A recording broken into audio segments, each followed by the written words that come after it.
Joining us is Guy LeBas. He's head of fixed income at Janney Montgomery Scott, also one of the most accurate analysts on the economy, making him a Bloomberg Best. And Guy says countries like Italy either have to play by the rules, default, and leave the Eurozone. He joins us from Philly this morning. So Guy, bonds are still staying high.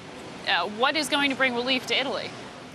Well, I think really it doesn't matter all that much who is in power in the short term, to be honest. Now, it's somewhat of a contrarian opinion, if you will. But the truth is, many of the forces that are sort of buffeting Italy right now are market-oriented. And what we need is some sort of source outside of Italy, perhaps the ECB, perhaps an expanded EFSF bailout fund, to be able to support the country and sort of put an end to these short-term day-to-day worries. Again, it doesn't matter whether it's Berlusconi or his successor who's sitting in power any given day.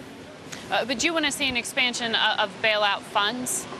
That would give you relief? Well, I think the key in this situation, in order to provide sort of long-term relief, is for some outside entity, again, be that the ECB or the EFSF, to come out and promise a very, very large amount of money to be able to support sovereign debt within the region.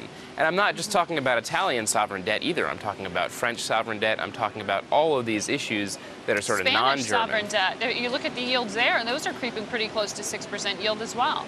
Yeah, they're moving higher as well. And I think if we get the spreads on those sort of peripheral nations' debt, not necessarily Greece, because Greece is, of course, as we all know, very much insolvent, but on the other peripheral nations' debt, if we get those spreads compressed, that's going to be a positive for the banking system. It's going to be a positive for sovereign debt.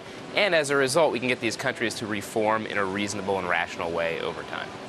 Now, you look at an Italian bank like UniCredits that has to raise capital. They're planning a share sale. You look at the amount of debt that's on banks' balance sheets from these sovereigns themselves. And does it cause you some concern that they're going to be offloading it?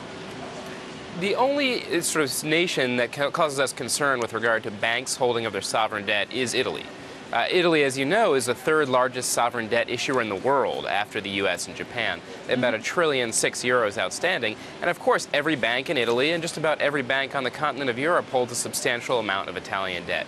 So that's really where the sort of markets and where the financial system needs to hold the line. And that's why we're advocating ECB or maybe EFSF intervention to ensure that Italian debt doesn't go too far south. Now, last time you were on with us, you said you view this crisis as one of liquidity and one of confidence rather than actual solvency of the banks. Do you still believe that? We do still believe that. If you take a look at Italy's economy, it is still growing, albeit at a relatively slow pace. And although its financing costs have risen, you know, there is a plan and there is sort of a movement towards austerity that the country can support itself in the long run. The one exception to that assessment of its liquidity, not solvency, is, noted a moment ago, Greece, which clearly just has too much debt to be able to support in the long run. Now, here at home, I'm even watching the 10-year note. You've seen such movement because of the volatility and the uncertainty on a macro level right now. And that throws off benchmarking of prices for deal makers. That causes some concern in the banking community as well. What is the clarity that you're going to see give some relief to that?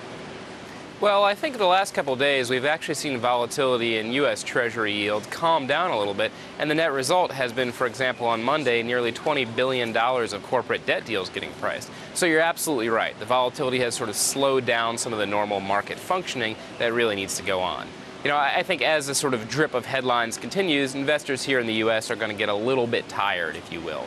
For example, today we're not seeing a big reaction to this Italian parliamentary vote. And I think that lower volatility is really going to form the basis for elevated debt issuance heading into year-end and a little bit more calm. Yeah, well, we still have that confidence vote.